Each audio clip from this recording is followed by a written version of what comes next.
Doctor عمر عبدالکافی ایک Islamic scholar ہیں. وہ لکھتے ہیں کہ ایک دفعہ وہ جمعے کے خطبے سے فارغ ہوئے تو ایک شخص ان کے پاس آیا اور آ کے گزارش کرنے لگا کہ حضرت میں بہت سست آدمی ہوں اور بہت نکما ہوں، بہت زیادہ سوتا ہوں، تو مجھے اس کا کوئی حل بتائیے.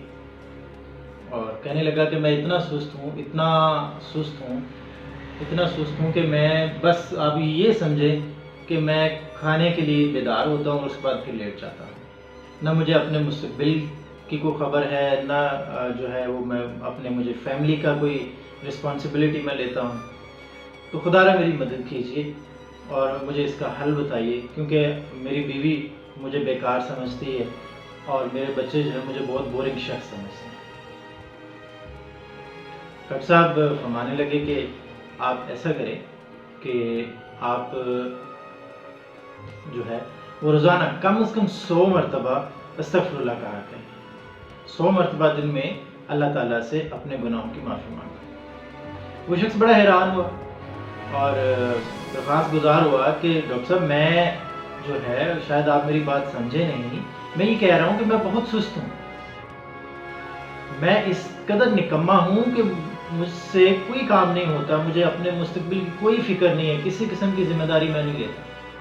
تو آپ مجھے کہہ رہے ہیں کہ میں استغفر اللہ کروں، یہ بات مجھے سمجھ نہیں آئی، اس کا میری سستی سے کیا تعلق ہے؟ تو ڈاکٹر صاحب نے اسے یہ کہا کہ دیکھیں انسان جو ہے یہ گوشت اور خون کا مجموعہ ہے. تو جب انسان اپنے خالق کی نافرمانی کرتا ہے، اپنے مالک کی نافرمانی کرتا ہے، تو یہ گوشت اور یہ خون جو ہے یہ بوجھل ہو جاتے ہیں، اور بوجھل پن جو ہے اس نافرمانی اور گناہ کی وجہ سے بڑھتا رہتا ہے، بڑھتا جاتا ہے یہاں تک کہ ہم بالکل سست ہو جاتے ہیں، کاہل ہو جاتے ہیں اور ہم سے جو ہے وہ معاملات سرزد نہیں ہوتے. اب میں نے جیسا کہا ویسا کرو، روزانہ کم از کم 100 مرتبہ استغفر اللہ کہو اور اس کے بعد ایک ہفتے بعد آگے مجھے بتانا. وہ شخص چلا جاتا ہے. اب ڈاکٹر صاحب کہتے ہیں کہ 6 دن کے بعد وہ میرے پاس واپس آیا، اور واپس آیا تو وہ بڑا فریش تھا، بہت خوش تھا اور صحت مند اور تندرست نظر آ رہا ہے پہلے سے. تو کہنے لگا ڈاکٹر صاحب کمال ہو گئے. صاحب نے کہا کیا ہوا بھائی؟ تو اس نے بتایا کہ میں وہی ہوں جو پچھلے ہفتے آپ کے پاس سستی کی وجہ سے آیا تھا، تو آپ نے مجھے استغفار کرنے کا کہا تھا.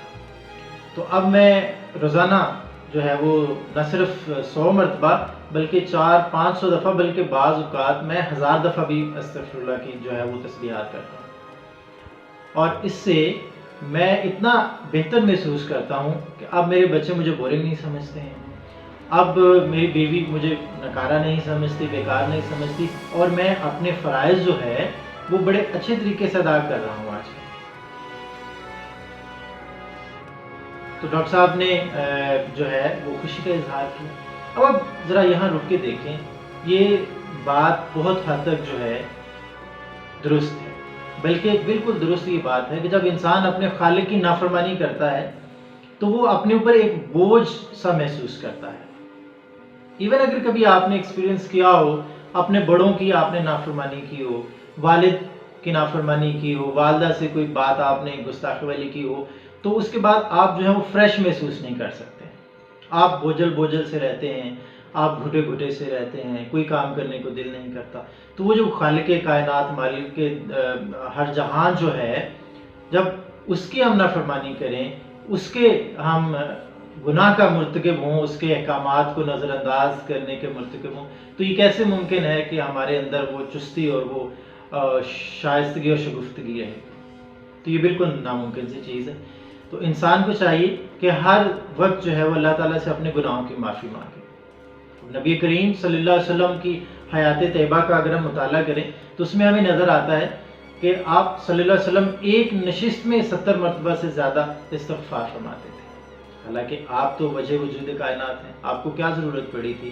لیکن وہ ہمیں بتانے کے لیے، امت کو سکھانے کے لیے کہ اللہ تعالیٰ سے ہر وقت اپنے گناہوں کی معافی مانگے، ہر وقت اپنے گناہوں کی معافی مانگے، تاکہ بھول سے، لا علمی سے اس طرح آپ سے جس طرح سے بھی ہم سے کوتاہی ہو جائے، غفلت ہو جائے، گناہ ہو جائے، تو اللہ تعالیٰ جو ہیں وہ اس کو معاف کرنے والے ہیں۔ تو اگر ہم اس طرح کریں گے تو یقیناً ہم جو ہے وہ اس کے انعامات کے مستحق ہوں گے، اور اپنے جو زندگی ہے ہماری، ہم زیادہ اچھے سکون سے